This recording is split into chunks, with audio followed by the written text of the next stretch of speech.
bonjour. Merci d'être en direct avec nous. Vous l'entendez, cette rumeur qui monte de plus en plus sur l'éventuelle annonce de la fermeture des écoles, la fermeture des lycées et des collèges.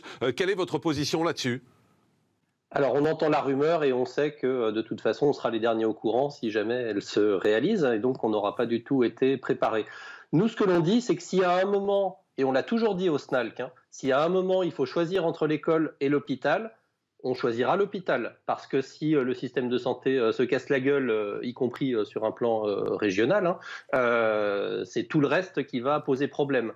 Donc, ça fait depuis octobre que nous, on fait des propositions pour maintenir les écoles, les collèges et les lycées ouverts, avec notamment cette mesure des demi-jauges qu'on avait proposée au ministère en juin dernier, qui n'a pas du tout été anticipée, qui n'a pas été préparée. On n'a pas fait de plan d'investissement dans l'éducation pour recruter des personnels, trouver des locaux, du matériel informatique afin d'organiser ça de manière beaucoup plus massive que ce qu'on fait aujourd'hui.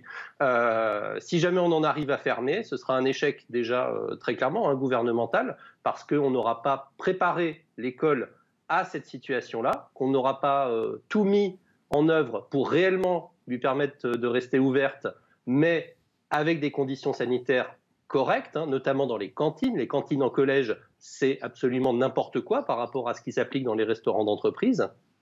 Et donc là, on est effectivement, nous, très inquiets, parce qu'on sait très bien que le retour de l'enseignement à distance, c'est beaucoup moins bien. Pourtant Jean-Rémy Girard, on entend le gouvernement. On entend le gouvernement depuis plusieurs semaines qui dit que ce qui se passe dans les écoles, c'est sa grande fierté, contrairement aux autres pays européens. C'est sa grande fierté d'avoir réussi à garder les écoles ouvertes aussi longtemps. Chaque jour de gagner, c'était une victoire justement sur ce qui s'est fait dans de nombreux pays européens où les écoles ont dû fermer. Vous la reconnaissez, cette victoire quand même du gouvernement, même si aujourd'hui on va devoir peut-être fermées dans les heures qui viennent, mais malgré tout, les écoles sont longtemps restées ouvertes. Nous, on n'accepte pas cette façon de présenter les choses. Pour nous, c'est idéologique, c'est politicien, et c'est même une forme de radicalisation du débat. C'est-à-dire que tous ceux qui alertaient sur la situation dans les écoles, on les a collés dans le camp de « mais vous voulez fermer les écoles, vous voulez le mal de nos enfants, vous voulez qu'ils se suicident, etc. etc. » Ça a été toxique parce qu'on n'a pas pu entendre la nuance que nous formulions depuis des mois et des mois, qui était de dire on veut garder les écoles ouvertes, mais on ne peut pas le faire à n'importe quel prix et on ne peut pas en faire une sorte d'étendard politique en disant on est meilleur que les autres. C'est insupportable, ça, en France, de continuer à dire on est meilleur que les autres, on se débrouille mieux que l'Allemagne, on se débrouille mieux que l'Italie, on se débrouille mieux que tout le monde. Déjà, c'est pas vrai. Et ensuite, ça ne sert à rien. Je voudrais qu'Olga Givernet, qui est députée En Marche de l'Ain, vous réponde là-dessus. Mais écoutez, moi j'entends les alertes de détresse de la classe enseignante, parce que depuis le début, en fait, elles sont mises à rude épreuve dans l'organisation de l'accueil des enfants, de continuer à avoir des cours. Et ça, c'est compliqué. On a eu le retour des vacances de cet automne, qui était difficile après le meurtre de Samuel Paty. On a fait tout un Grenelle de l'éducation avec les équipes enseignantes pour faire une rentrée au mois de janvier beaucoup plus sereine, et ça, il y en a besoin.